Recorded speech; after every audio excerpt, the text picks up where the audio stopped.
Shri Rama Bharati public school online classes में आप सबका एक बार फिर बहुत बहुत स्वागत है। आज मैं फिर आपके लिए कुछ रोचक और नया लेकर आई हूँ।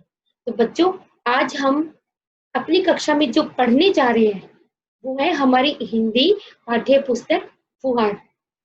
और हमारा जो पहला पाठ है वो है एक कविता। तो चलिए हम अपनी कविता पढ़ते हैं, समझते हैं और कुछ नया सीखते हैं।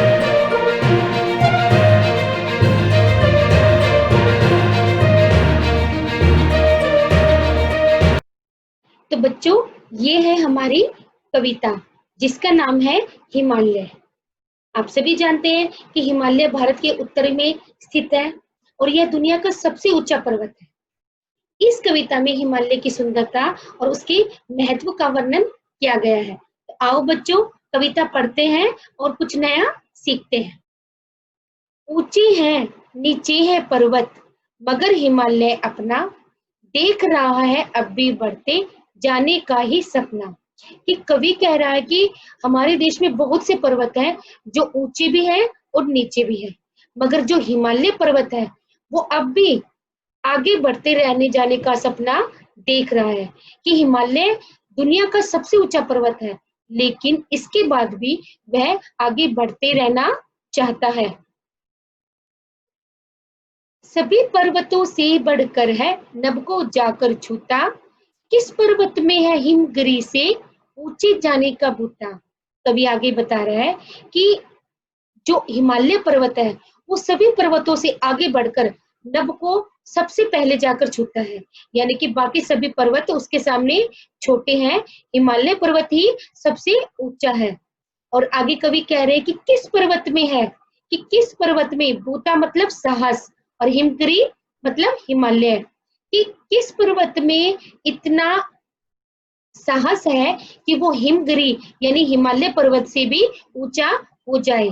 तो यहाँ पे कवि ने हिमगिरी यानी हिमालय पर्वत को सबसे ऊंचा बताया है और कहा है कि और किसी पर्वत में इतना साहस नहीं है जो हिमालय पर्वत से ऊंचा निकल जाए। आगे देखिए, सूरज धरती से भी पहले इसको है चमकाता, चंदा भी इस पर ही किरणें पहले है बिखराता। कवि कहता है कि जब सूरज की किरणें धरती पर गिरती है उससे पहले ये किरणें हिमालय को चमकाती है, यानी कि सूरज की किरणें सबसे पहले हिमालय को चमकाती है, उसके बाद धरती पर आती है। ठीक इसी प्रकार कि चंदा की किरणें हैं, यानी कि चांद की जो चांदनी है वो सबसे पहले हिमालय पर्वत पर ही आकर फैलती है, यानी कि धरती से पहले हिमालय पर्वत पर ही चांद की किरणें आती हैं। तो बच्चों, सूरज और चांद भी अपनी किरणें सबसे पहले किस पर फैलाते हैं? हमारे हिमालय पर्वत पर। आगे देखिए,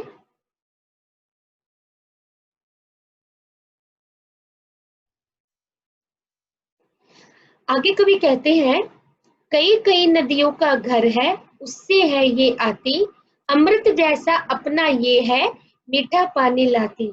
कवि कहते हैं कि हिमालय पर्वत कई नदियों का घर है, यानी कि हिमालय पर्वत से अनेकों नदियां निकलती हैं जिस तरह से ये अपना अमृत जैसा पानी सबके लिए लेके आती है। सुंदर हरियाली को अपने सिर पर धरे हुए है, जाने कितने गुण पर्वत अपने में भरे हुए हैं। कि हिमालय पर्वत अपने सिर पर सुंदर हरियाली को लिए हुए हैं, यानी हिमालय पर्वत पर चारों ओर हरियाली ही हरियाली छाई हुई है।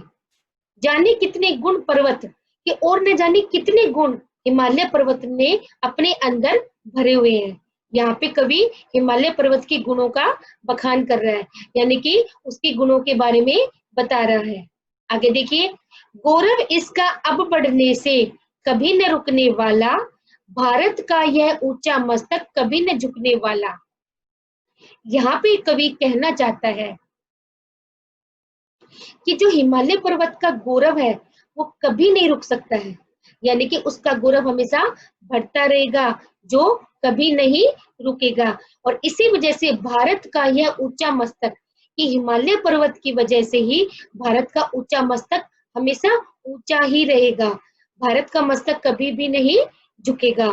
तो यहाँ पे कवि ने हिमालय पर्वत को भारत की शान और आन के रूप में कहा है कि भारत का जो गौरव है वो हिमालय पर्वत है, जिसकी वजह से भारत का मस्तक हमेशा ऊंचा रहेगा।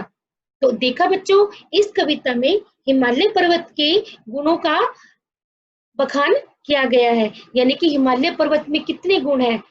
हिमालय पर्वत कई नदियों का घर है जो कि हमारे लिए अमृत जैसा पानी लेके आती है। हिमालय पर्वत की वजह से चारों ओर हरियाली ही हरियाली रहती है। हिमालय पर्वत ही है जिससे हमारे देश का गौरव हमेशा बढ़ा रहता है। तो इस प्रकार इस कविता में हमारे कवि ने हिमालय पर्वत के गुणों का बखान किया है। आगे देखो बच्चों, अब हम यहाँ पे देखते हैं शब्दार्थ, कि जो शब्दार्थ कविता में दिए गए हैं, चलिए उनको पढ़ते हैं और समझते हैं। पर्वत, पर्वत मतलब पहाड़।